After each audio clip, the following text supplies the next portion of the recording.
Hello, everybody, and welcome back to the ninth episode of the Silver and Blue Insights podcast. I'm your host, as always, Justin Alonso, joined on the other side of Discord by Andrew Mendez. How we doing, Andrew? Doing all right today. It's October. We're excited. Big sports month. Cowboys coming off a big win. Yankees playoffs starting soon. So, we're feeling good. It's a good Thursday. Yeah. Um, I don't know how to feel about the Cowboys, just because I'm not sure how much we talked about the injuries for the Cowboys last time, because I don't think they were necessarily that updated. Um, No, well, we mentioned them. We said it was like 2 to 4 weeks for Mika and Lawrence, but I know there's been more updates since then. yeah. So for D-Law, for DeMarcus Lawrence, he got placed on IR. They're saying it's about 4 to 8 weeks.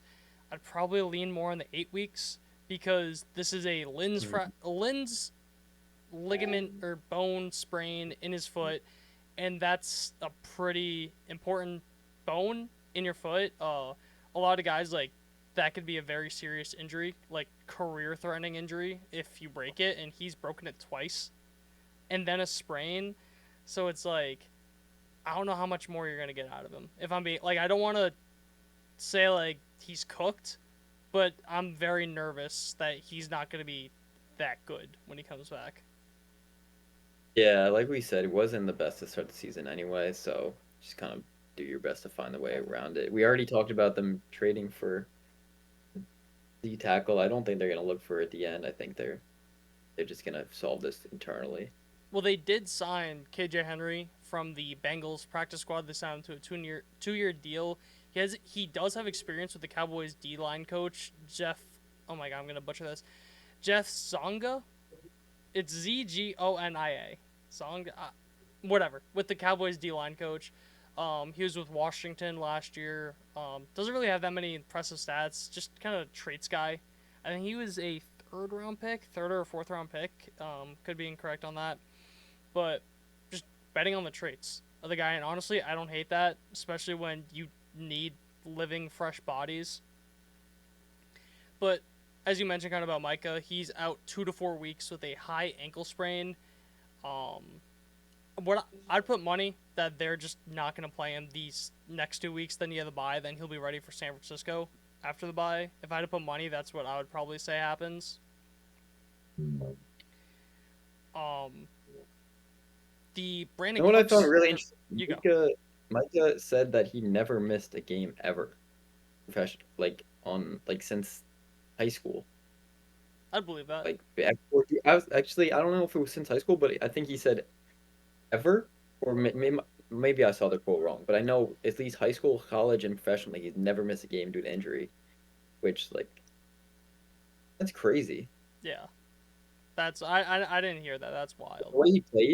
The way he plays, like he running around the field every play on the D line, being the best in football, like that's pretty insane. I feel like there was another player, like I don't even know if it was football or it might have been baseball. Like there was another player recently who hadn't like missed a game due to injury.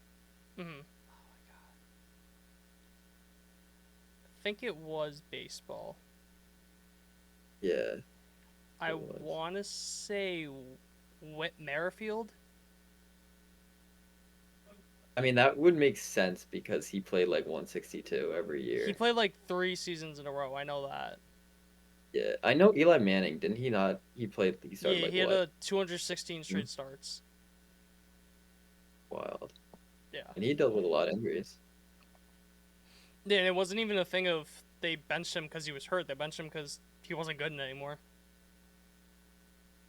But regardless, Brandon Cooks, he just had a knee injury pop out of nowhere. They said that he kind of suffered a not a serious knee injury, but they gave him like I think it's like the PCP, PRP shots in his knee. I forget what they're called. And after week 2, I want to say, and then before the Giants game, they noticed it was kind of getting like a little infected, and he was able to play, but they said he's going to be out 1 to 2 weeks just to kind of drain the infection out, which is just. Let me say, what is your opinion on it? First off, Um, like my opinion on the injury. on him being out, Exactly. because I don't think it's a It serious injury. It yeah. seems to just I wait don't. it out and Yeah, it seems like not like it just came up this week, so something like not too serious. They said like maybe it was miss 1 2 week, and I'm not losing sleep over losing Brandon Cooks against yeah, the Steelers. that's kind of I'm not. I think people are making a little bit bigger of a deal out of Yeah, this than it really is. Because yeah, Brandon Cook's the name, incredible player, just awesome dude. He hasn't produced this year. I think people got to remember, like last week before the game, they were arguing for him to be wide receiver 4. So he hasn't been good. I just think it's a combination of Devontae Adams requesting a trade, Cowboys immediately saying they're out, and then Brandon Cooks being out for a couple of weeks. People are gonna be like, "Oh, dude." As much as this sucks for Cooks, I think people are kind of making a bigger deal out of this when it pertains to the Cowboys on the field. yeah. No, I thought the same thing. I was like, oh well. Like I saw he was hurt, and I was like, that sucks. But like, I'm not Yeah, like, oh no, this hurts really hurts our chances against the Steelers. yeah. I mean, yeah, it's another threat, but it's like I feel like you saw after week 1, after week 2, he kind of just lost a lot of explosiveness. I, I'm hoping it's because of this knee infection, and it kind of just lingered, and they had to be like, all right, you're done for a week or two just to fully get this under control. That's what I'm hoping, because if he come back, be that explosive, just kind of separating receiver that we know, that's going to be really good for this team. It's going to be huge. Mhm. Um, Did you want to talk about Devontae now, or I have one more thing on injuries. uh, Actually, no, we can talk about Devontae Adams because there's a couple things I have for injuries.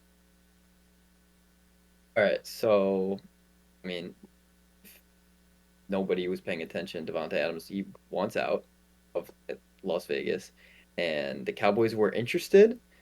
And then a few hours later, we got the report that they weren't interested. I There was a tweet I saw from a guy, but it was a guy that used to be an insider, and he like said like a conversation he had with the Packers GM couple like 10 years ago was, can I say that this team is interested? He said, if you think it'll drive up the trade value of my guys, go for it. So you mentioned the Cowboys, that's gonna drive up the trade value. So I honestly think it's just when they said Cowboys were interested, that's kind of the reason why. Just because Dallas, they everyone knows they need a receiver, so kind of just up that price. So you But think it was kind of like a Scott Boras type play, like Scott feed Boras, the John team to the Heyman type media? thing, yeah. Mystery team Mhm. is now entered the race, Yeah, mystery team. but Cowboys were the mystery team. yeah, I They definitely think it's something clearly did along not. those lines where I'm not really buying that much into it. I understand that the contract. I understand that the draft capital, all that. The reasoning they gave though wasn't that, and I just don't agree with the reasoning they gave. Did you see what it was? No, I didn't see it. The reasoning that the Cowboys gave that they didn't want to trade for Devontae Adams was that they like the guys they have in the receiving room. No, like no, If it was a thing, if it no. was a thing of the money, if it was a thing of the draft capital, if that's your reasoning, that's the reasoning you're going to use, I can understand that. Just I say get draft picks. that. But saying it's because of the guys in this room, that's so stupid to me. It's so like it's so brain dead. Like that's It's just like so like not aware of this. It's almost like they're trolling. Like they're actually trolling yeah. when they Well, say that. it's Rage Bait Jones. Like that's all he does. He just Literally. tries to bait people into saying stuff for clicks. So that could be part of it, but I just Devontae Adams. I told my roommate Nick before, like the second that because you saw what happened with Antonio Pierce and liking the message on Instagram. Yeah. Yeah, so for those that didn't see, Antonio Pierce liked a graphic, I think by Bleacher Report or ESPN or someone, that said Devontae Adams may have just had his last snap for the Raiders. He liked the picture. A day later, Devontae Adams requested trade. So the second that kind of came out, I literally told my roommate, he is such a Jet. Like, there's just no, like, I don't see any other team other than the Jets being the team that gets him. And that's kind of the way that it's looking right now. That, like, Devontae Adams said, like, if he had a choice, he wants to go to the Jets. And the Jets need a receiver. So, I would love to see that. I'm a big Aaron Rodgers fan, so I would mm. love to see them I have be Devontae reunited. Adams on 2 fantasy teams, so I also would love to see that as well. Yeah, Um, that would be fun. That would just make the AL the AFC East really interesting in my opinion between the Bills Yeah, and the Jets. I think the AF if depending on how long Tua is out for, I think it's a two-team race, and Yeah, the no, way I that think Tua is gone for, like the season. I don't know, but if he comes back, I think it's still a three-team race. But if he doesn't come back, I don't honestly with the way the Jets are playing, I don't see how the Bills don't win that division. But that's complete not a not a AFC East podcast, other East podcast.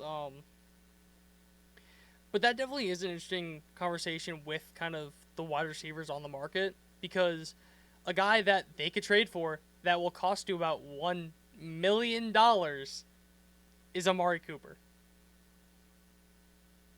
Amari Cooper's cap hit would be about a little less than $1 million if you traded for him. Why not? Like, why not, I'm just Jerry? saying. Why I'm not? just saying. I'm just saying. Um, yeah, but I'm no longer asking. Do it. Pull the trigger. But did you have anything else kind of like the whole receiver kind of thing? I don't know. Like, where else do we see Devontae going? Like, do we think the Saints. Chiefs maybe? No, they're not going to trade him to the Chiefs. Not in division. It's true. Saints, yeah, Saints would be cool. I mean, those are really the only Um, teams I could think of off the top of my head. Maybe a team like I've seen the Bills thrown around there. That makes sense. I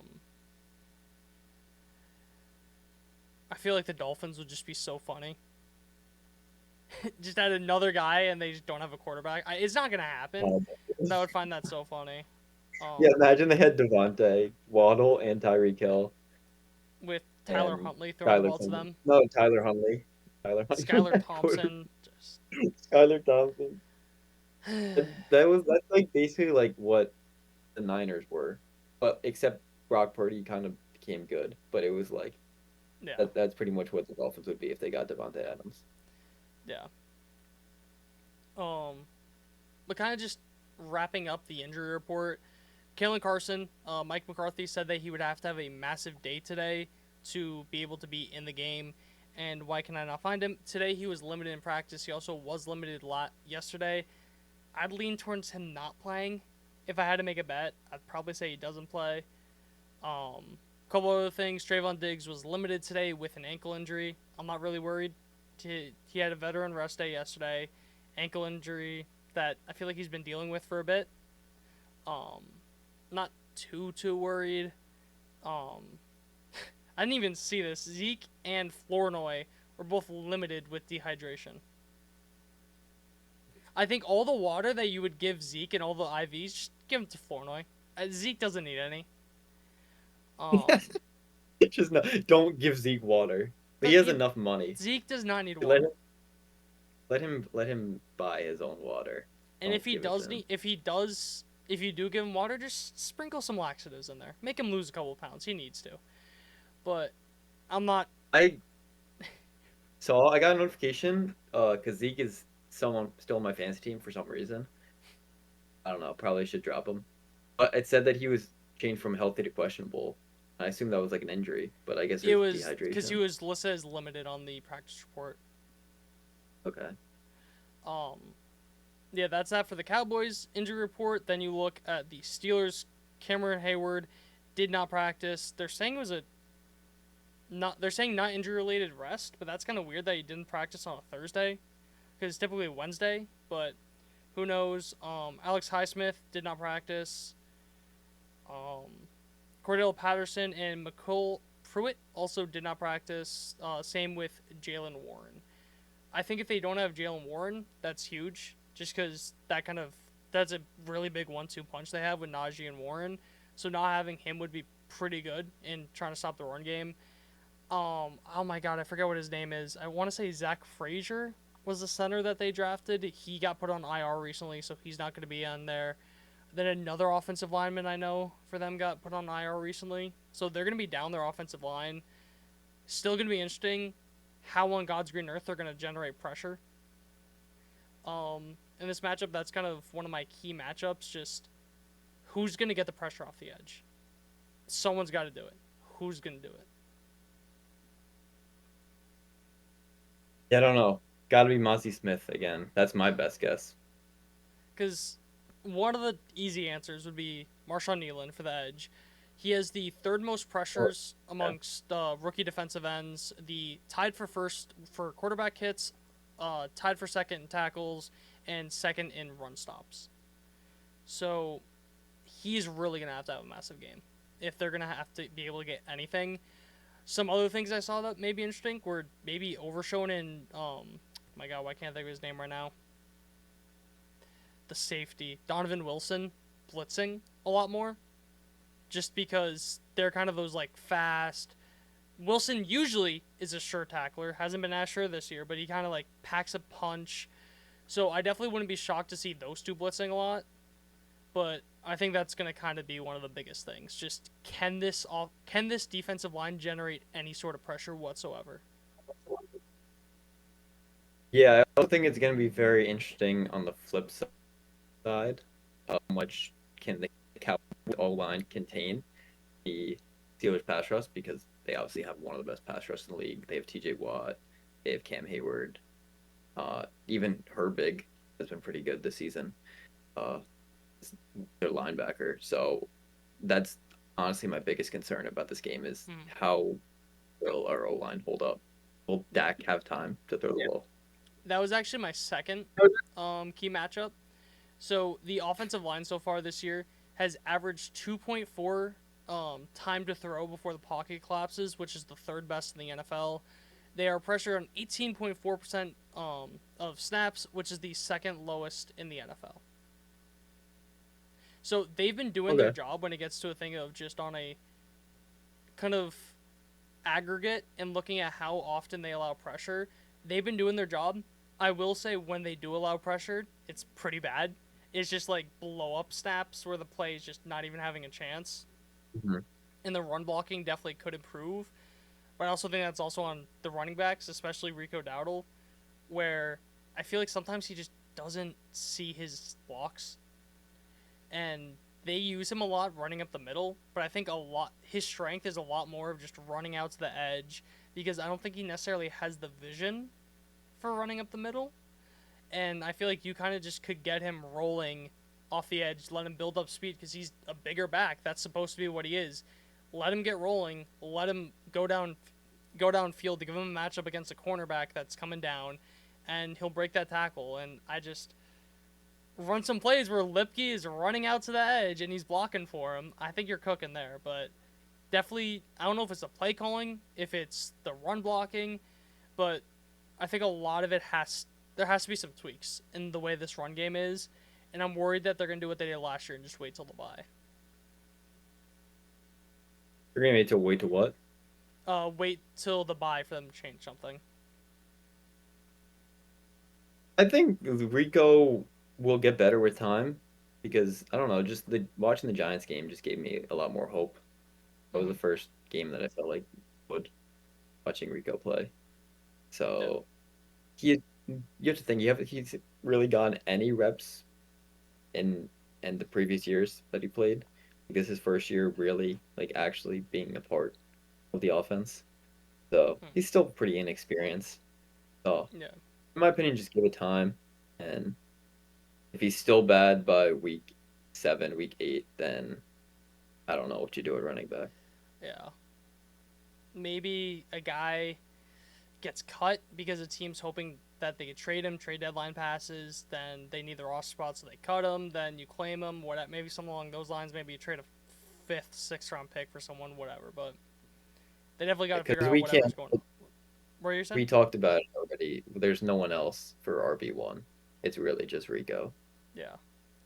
Um, but then kind of my last key matchup is the wide receivers need to get separation. Just that's been kind of a topic all year. That just needs to happen.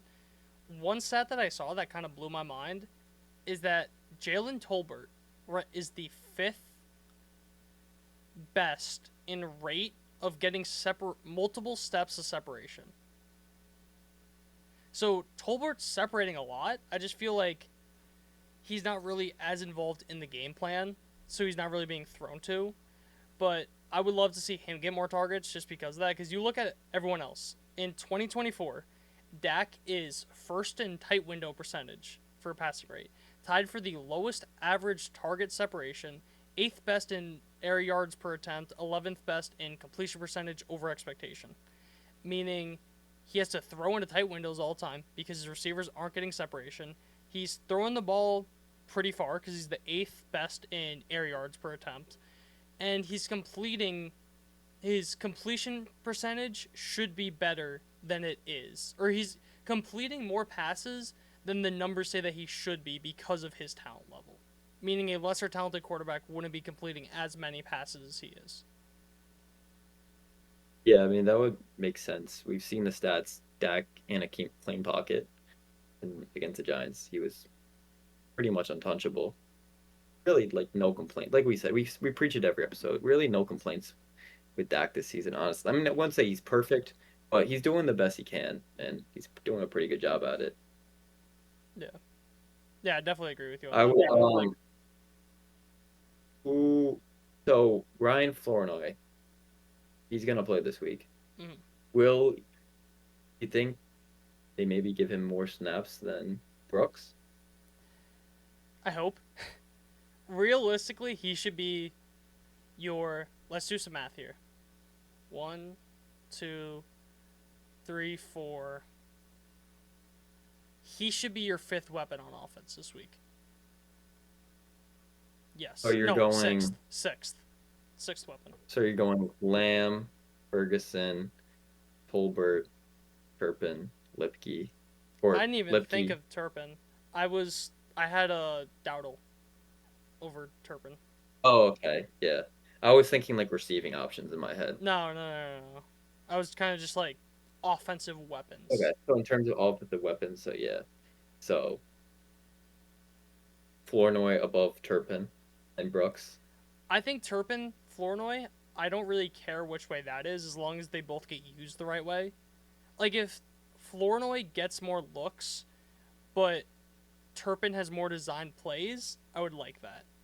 Where Turpin's a guy that you could design plays for and he could get you 20 yards. I don't think Mhm. Flournoy's that guy yet, where you design a play for him, he's going to get you those yards. But I would love to see just if he's open or if he has a good matchup, just Dak throw a jump ball to him and see if he can come down with it. Because that's what he's supposed to be. This big body receiver that's great at getting those contested catches.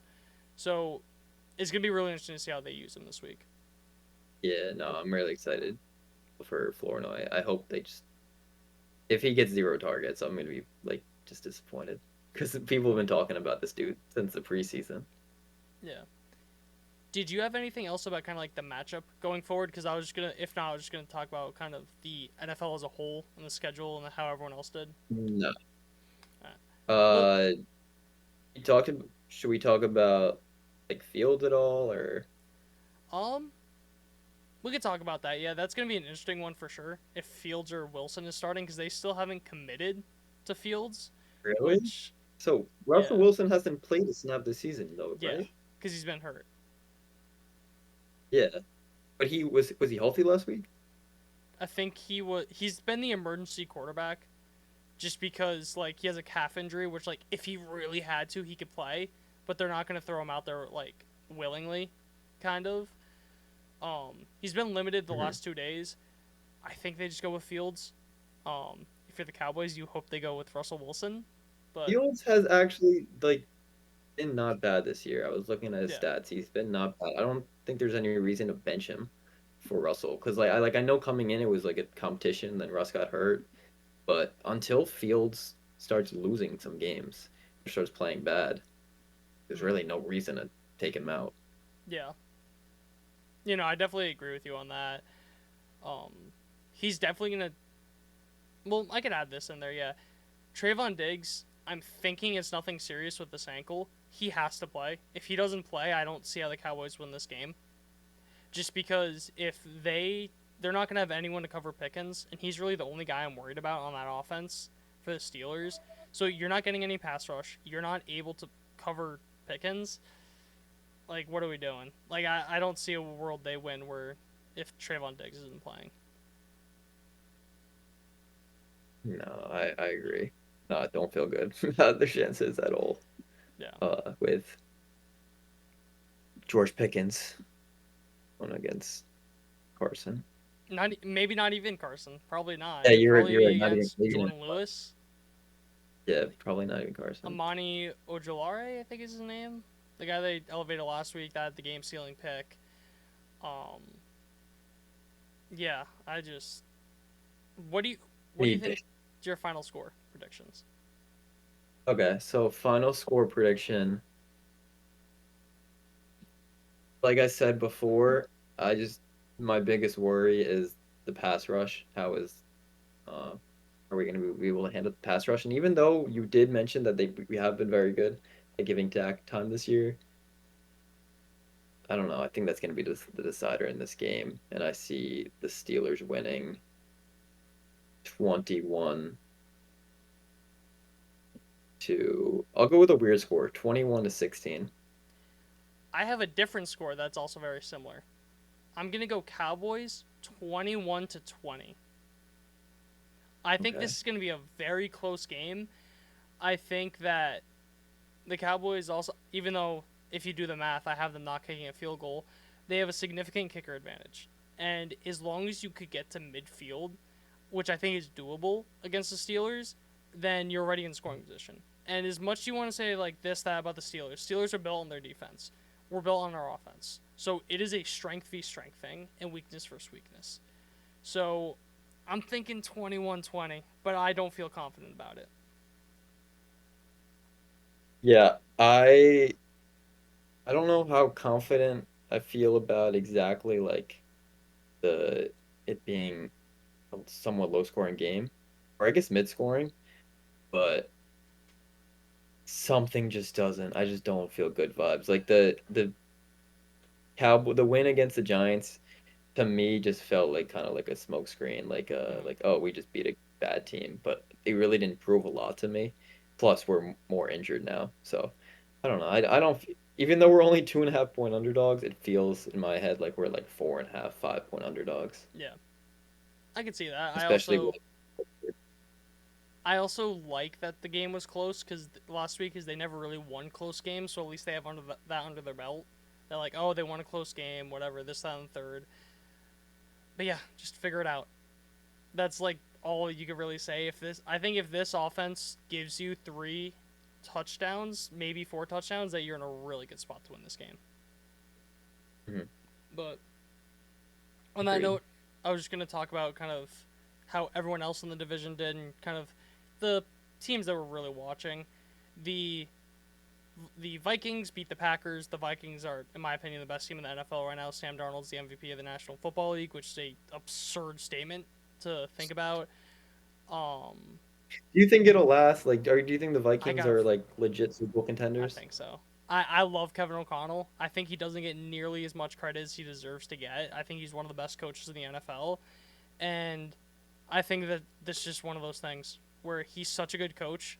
They have very good weapons around him, the best wide receiver in football, very good young wide receiver, a really good running back timeshare. So I think the Vikings are real. Yeah, they look pretty real, but it's just like Sam Darnold. That just seems so fake to me. I mean, I was talking about this on the radio yesterday. You look at the Vikings wins. They blew out the Giants, whatever. They beat the 49ers. They killed the Texans. And for a vast majority of this game, they were blowing out the Packers until the Packers came back last second and made it a close game. Mhm. So I'm not really that worried about. Or like I, let me rephrase what I was saying. I think they're a legit team. All right, we'll see. I I'm still skeptical just because like Sam Darnold, I just don't know Mm-hmm. if it's gonna come crashing down. Yeah. The Buccaneers destroyed the Eagles. The score's not nearly as close as it was. The Eagles, especially Jalen Hurts, just looked horrible. Could not have happened to a better team and a better fan base. The Commanders, Thank you, Buccaneers. yeah, seriously. The Commanders killed the Cardinals. I'm worried that they're real. I'm bought into Jan Daniels. Same. I Jane Daniels looks really good. He looks like the like CJ Stroud of this year. Not saying he's as good as CJ Stroud, but Different he looks like. players. Yeah, different players, but I'm saying like the breakout Yeah. rookie keep. Um, but the one thing that a lot of people are saying, like, oh, Cowboys should have held on Dan Quinn, this, that, I still disagree. Just because you look at DVOA, which is, I forget what the exact, it's pretty much how good your defense is and, like, the aggregate, and they are the worst in the NFL. So I'm not really that worried about their defense. I think people will, like, figure out their offense at one point, but I am getting worried that they're a pretty legit team. Yeah, in my mind, they're going to be second in the division right now, and the Cowboys will be third. Mm, interesting. I think the Eagle. I think my hot take is Nick Sirianni is going to be fired at one point this season. I don't. Do you think the Eagles are good? I just think that he's such a bad coach. He just doesn't have the locker room. He's just not it. So you have the Commanders win the division? I think that's more likely than the Eagles, if I'm being honest. Really? It's interesting. It's just like the like. I agree that Sirianni is not a great coach, but it's just the Eagles are a very like talented roster. Well, he almost got That's fired in why. the offseason. There was a lot of talk Yeah, about him getting fired, and it just ended up not happening. he should have been honestly after what happened at Should the have end of been. last season. They were so bad. Yeah. But So you, if you had to put money on it, who are you saying wins the division right now? Washington, because another point I have is Washington has the ninth easiest schedule in the NFL for the rest of the season. The Cowboys have the fourth hardest, the Eagles have the easiest, and I just put them on here because it's important. 49ers have the sixth hardest. Okay, that's good to hear that the Niners have a hard schedule. Not the other things though. Yeah, but I'd probably say Washington. Just the way that it is, everything's setting up. Just because I think it's very hard. It's almost like Lamar Jackson in the sense of it's very hard to game plan for a Almost like quarterback. Lamar Jackson. No, it's Like that was just like funny like it's hard to comparison game you plan made. for a quarterback like Jaden Daniels just because you don't really have that on your scout team. You don't have that in your practice, especially if you're in the Obviously, it wouldn't matter for this year because no one's played him before. But if you're in the AFC, you probably rarely play him. But yeah, Yeah. Okay. Now it makes sense why you said that. I just like because you were talking about Jane Daniels. I just thought it was just funny how out of nowhere, like we were talking about the Commanders, and you were just like, it's kind of like facing Lamar Jackson, no, and no, I yeah, was yeah. like, what? Like what? The Commanders are like Lamar Jackson? No, no, no. I think there definitely is something to just the not being able to game plan for a quarterback like that because you can't really practice against one. Hmm. Yep, and that's exactly why the Ravens had Tyler Huntley because he was the only guy that was like Lamar Yeah. for so long. That's really all I got. Unless you have anything else you wanted to add. Yeah, that's pretty much all I got. Um, enjoy football this weekend. Go watch some baseball playoffs. Really all I got. Go Cowboys. Yeah. So on that note, I hope you guys all enjoyed. Thank you for listening to the ninth episode. Yes, ninth episode of the Silver and Blue Insights podcast. If you want to hear more of us, you can find us on Spotify. Make sure to follow us, download all our episodes. You could also subscribe to us on YouTube. Make sure to watch that. We're on all social medias at Silver and Blue Insights. And on that note, thank you guys. See you guys on Monday. Peace.